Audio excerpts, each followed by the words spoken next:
Elite athletes at the top of their game, the best of the best over the last 2 decades. Welcome to Blue Ridge 11's newest show, 11 of the Last 20. I'm your host, Chad Landers. Thanks for tuning in.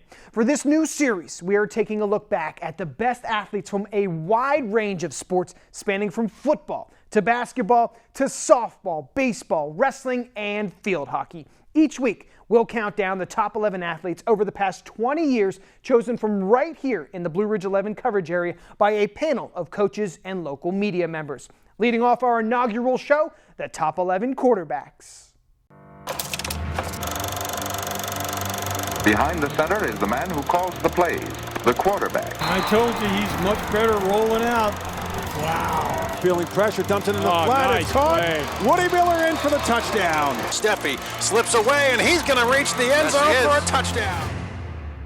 A great quarterback is someone who's a leader, but even more, somebody is the most disciplined player on the team. To be a top quarterback, you got to really be a student of the game. I think you need to be tough to be a quarterback, especially at the high school level. You don't always have the right tools in front of you. You don't have the right tools around you. And it's your job to coordinate everything and put out the best package you can. Number 11, Ephrata's Blake Crowther. It's Crowther. Oh, look at him move by Crowther, and he goes in for a touchdown. Is beautiful. What I remember about Blake is I would have loved to have coached him. He had so much speed. 1, 2, 3. And discipline, and he just was the epitome of an option quarterback.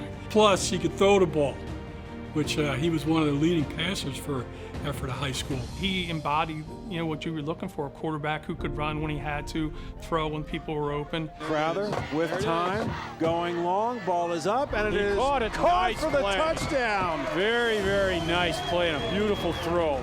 And again, I go back to he was just a real physical football player and someone that would run you over. Crowther is in for the touchdown. Blake Crowther was a tough kid. 2-year, two-way starter, and as far as a quarterback is concerned, he would do whatever it would take to get that effort of offense down the field. Crowther, 3-step drops, going for the end zone for Culp, reaches up, got it, touchdown. What a beautifully thrown ball by Crowther. Yeah, that was a good throw over the outside shoulder. He's the only one that could get that. Excellent play.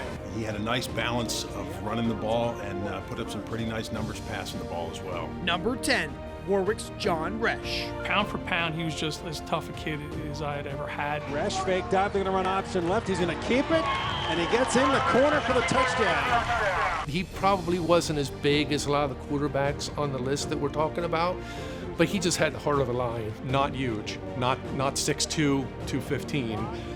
Smallish in a good way, but packed a lot of power. Emotional, vocal leader, and this kid took a pounding, but he never wanted to come out of a ball game. And the longer he stayed in and the longer he hung in there, the better the results it was for Warwick. He's going to fake, bootleg, somebody's in his face.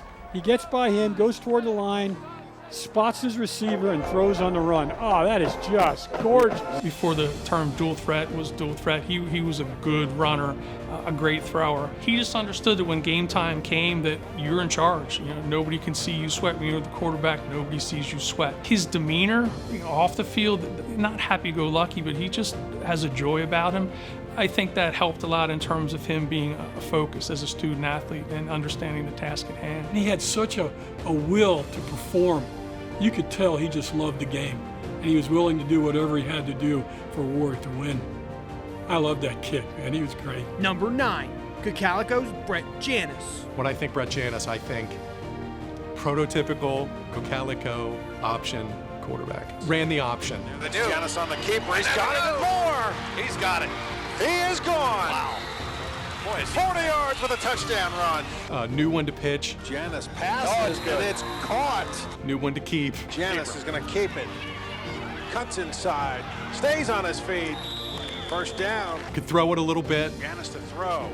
Looking, firing for the end zone, and it is caught. Touchdown! Oh boy, there you go. There's the arm of Brett Janis, which we don't see very often. But back in those days, Cocalico was grind it out, veer, and we're going to stick it on the ground. I think of Brett, and he's a fullback playing quarterback. This is just get what you can find. Oh man, look at that. He just got himself 3 or 4 extra yards by finding something out of nothing there, Eric. Part of a program where you don't throw the ball a lot, but boy, he had a zip on his passes. but the fun was watching him run the ball. He wouldn't try and avoid tackles, he'd run through them. He was a special player and a big physical kid. Brett was always, just a bigger boned kid and strong and physical and just tough. Brett he'd play 48 minutes and he never asked to come off the field, and he just was really, really physical and tough. Well, it doesn't seem to bother Brett Janis at all. He could barrel over you. So if he did the pitch or, kept it and faked it and he was gone, whammo. He could pop you, keep going, keep the legs churning, and get downfield and make plays. He just had a nose for the ball. Plus, he was super tough. He led us to championships. His senior year, he rushed for almost 1,500 yards and passed for almost 700 yards. And he was voted Player of the Year in Section 3, and he deserved it. Number 8, Conestoga Valley's Grant Stoltzfus. Grant's a kid who got better every year out. I remember him as a sophomore, kind of tall and lanky, and by the time he was a senior, big, strong arm and a pocket presence, could also roll out and throw on the run, and I always admired that about him. You sit him in the pocket, give him some good wideouts, and he would tear you apart if you weren't careful. I always got the sense that he was an accomplished reader of defenses, that he knew what he was looking for, a good check down guy. Within the offensive scheme that they presented to him, and I think that allowed him to excel.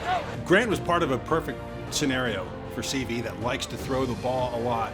Big kid, tall, strong arm, and again, when you're in that type of offense, it's high risk, high reward, but he paid off the dividends in a big way with a lot of rewards. 63 career touchdown passes.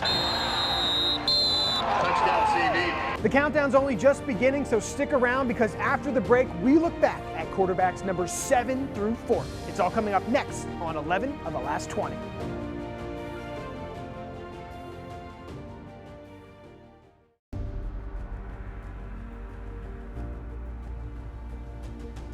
Welcome back to 11 of the last 20. Next on our countdown is a Garden Spot quarterback who could run and throw. Check him out. Number 7, Garden Spot's Cameron Roth. Roth firing downfield, wide open, touchdown, Garden Spot. Cameron could beat you with his arm, he could beat you with his legs, he could beat you with his mind. Again, another smart player.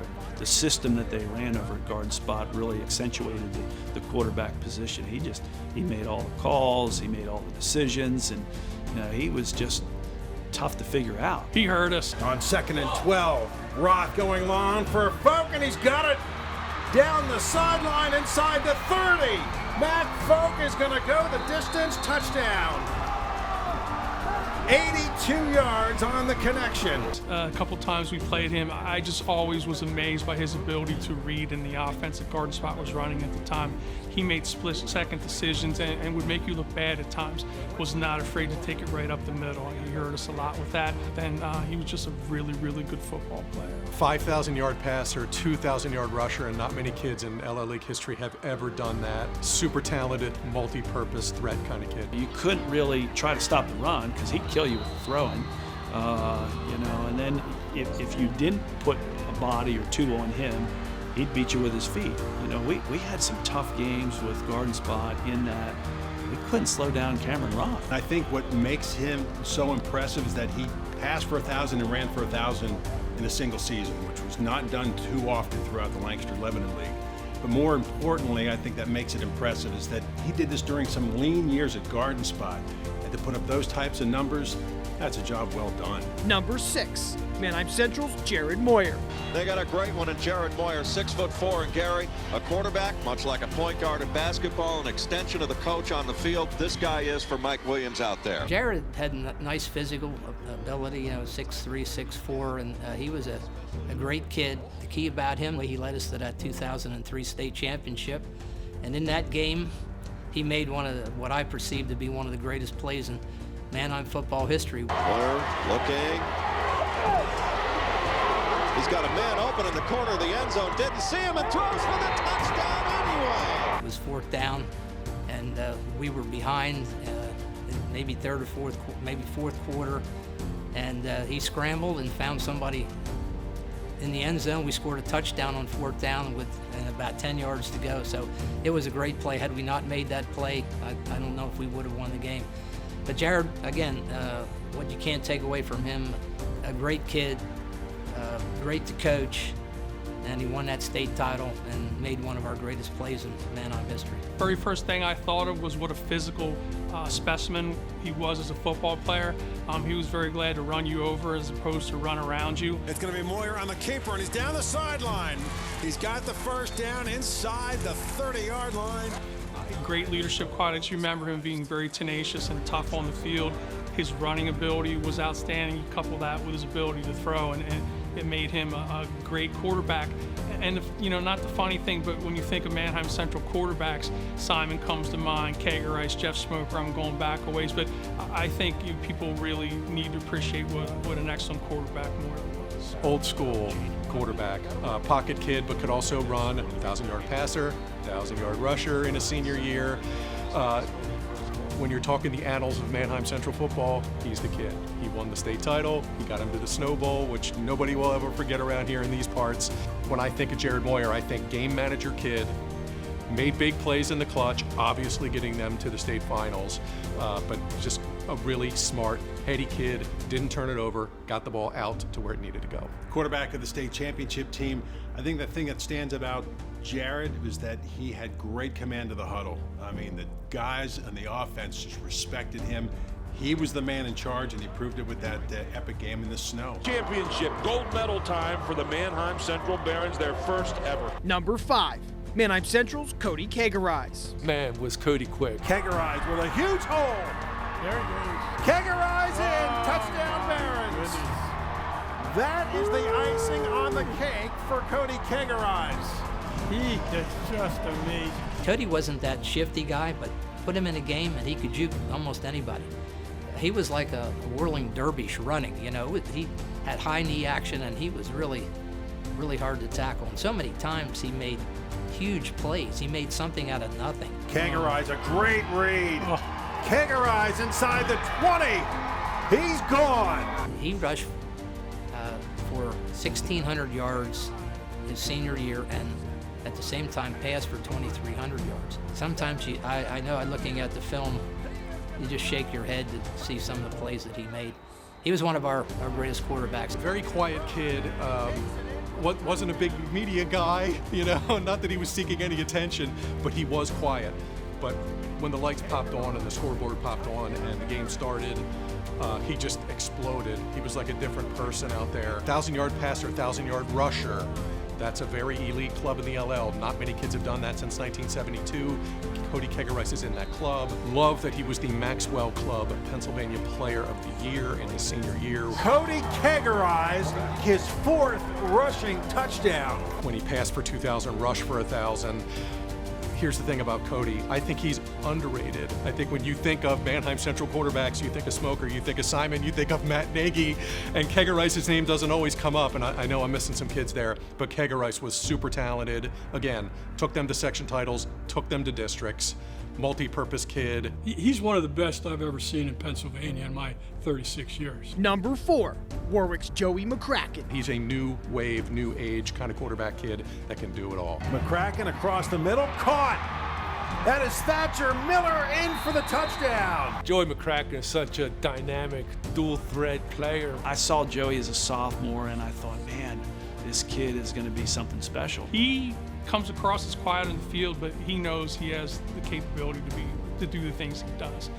He's like just short of 5,000 yards, and if you think about it, 1 full season last year, half a season as a sophomore. You look at what he throws for per game, the kid can spin the football. Big arm, can sit back in the pocket and pick out guys. If he gets flushed, no nerves, can make plays on his feet. And now rolling left, fires, and it's caught. Caleb Schmitz for the touchdown. I think the last 2 years he's had some awesome wide receivers to throw to, Glass, etc. They have a great thing going on at Warwick right now, and I think as with Joey as captain, as the pilot of the offense, man, look at the stuff he's doing. Unbelievable numbers, unbelievable skill and talent out of him with the arm and his vision. #1 passing game in LL history, which is amazing. To already have that as a rising senior is just pretty awesome, and again speaks to his talents and his abilities. And I just love that he encapsulates all of that and can run, pass, read coverages, make plays. He's dynamite. We've cracked the top 5 in our countdown, but coming up after the break, we unveil who made the top 3 and who's walking away as our #1 quarterback of the last 20 years.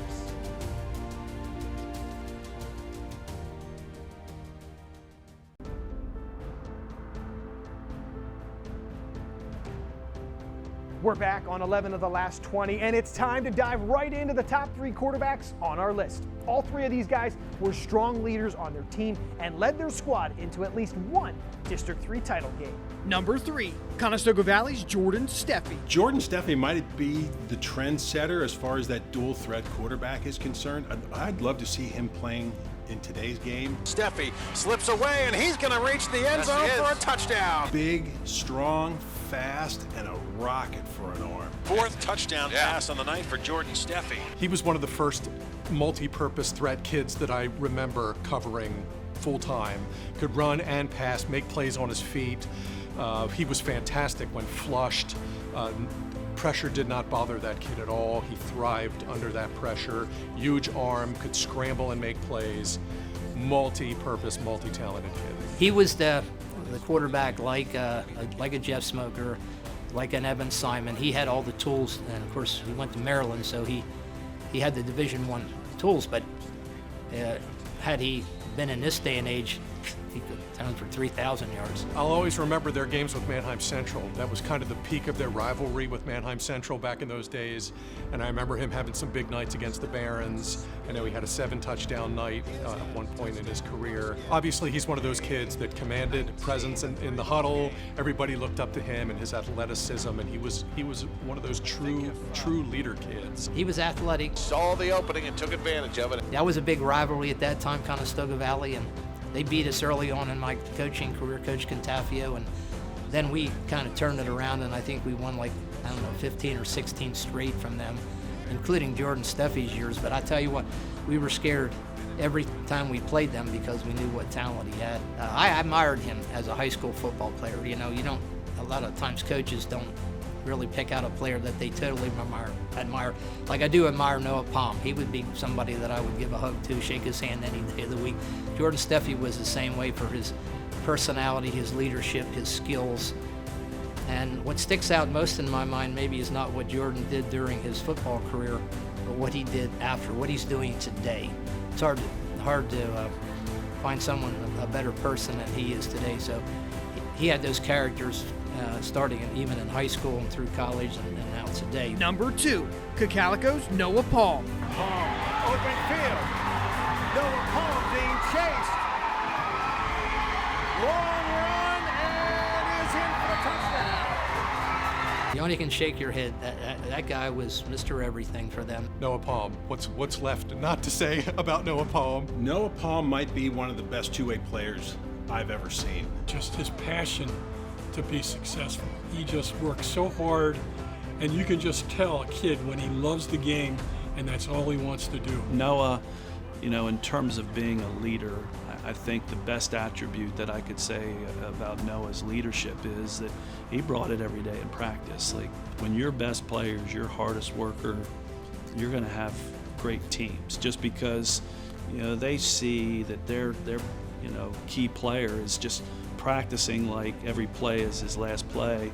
He never, we give them drinks and breaks and stuff, and it'd always be throwing the ball or catching the ball or punting the ball and catching it himself. He practiced very, very hard, and I think everyone else, while they were taking their breaks and they, like, God, how does this guy, he just doesn't stop, and that's in practice, and he did the same thing in games. Palm wants to throw it on 3rd down.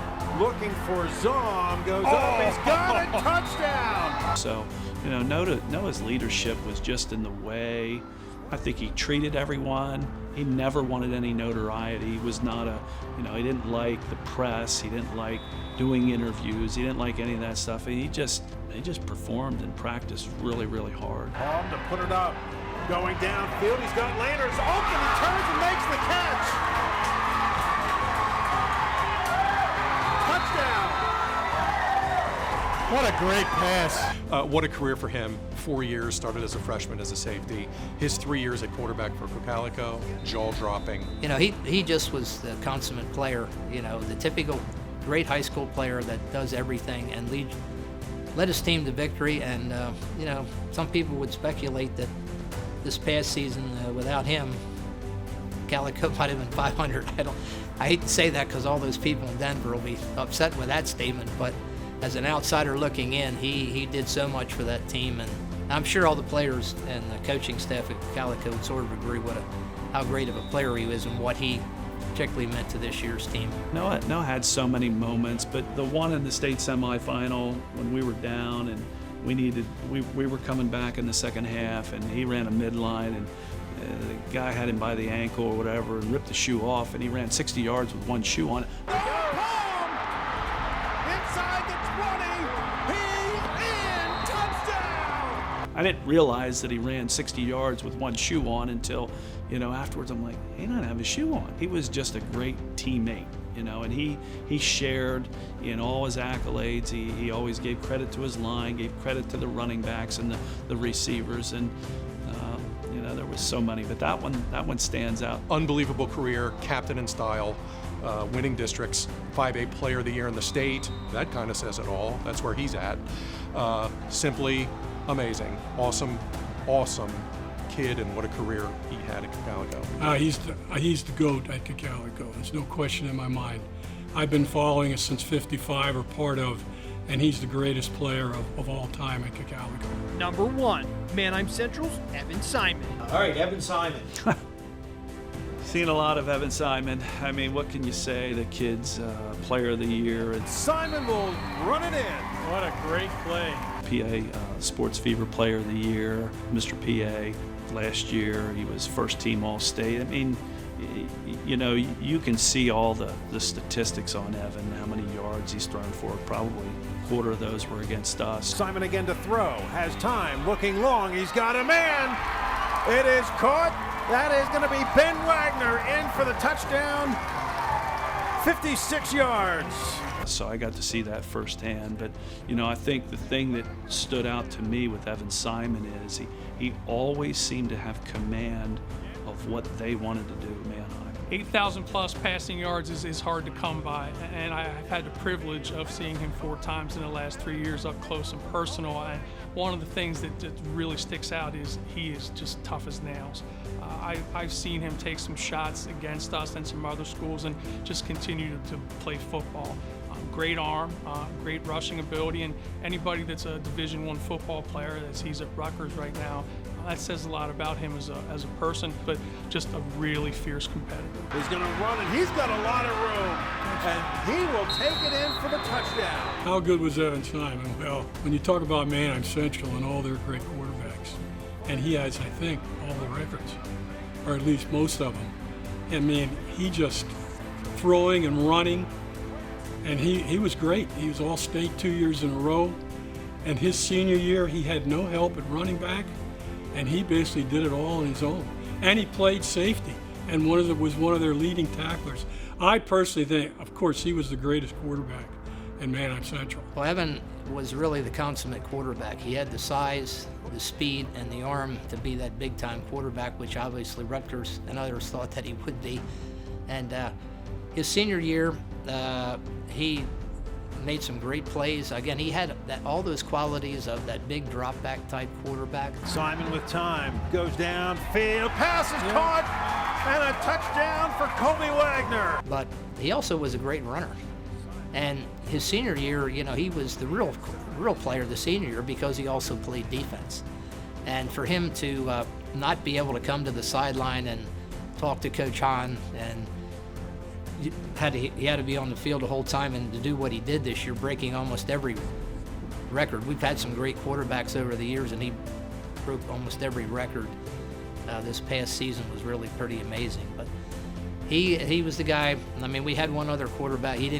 Jeff Smoker, who didn't quite qualify for what we're doing here today. He graduated in '99.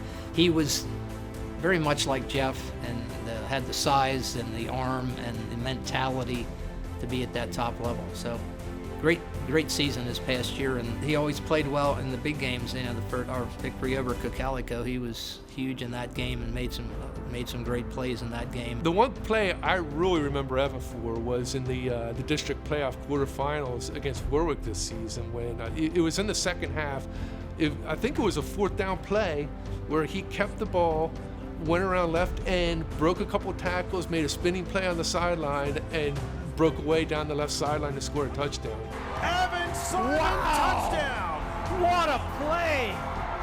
Holy mackerel! I mean, it was just an incredible play that I'll never forget. He took a team to a state championship game, which is really awesome, and that just speaks volumes about his leadership, not only his athleticism and his talent, but to quarterback a team to 3 section titles in a row, all kinds of success in the district, and to a state championship game. I think that speaks volumes about Evan. So there you have it, Manheim Central's Evan Simon, one of the best quarterbacks to ever play in the Lancaster Lebanon League and #1 on our list. Thanks so much for joining us today on 11 of the last 20. I'm Chad Landers. Come back next time as we dive deep into a new sport and start the countdown once again to see who's #1.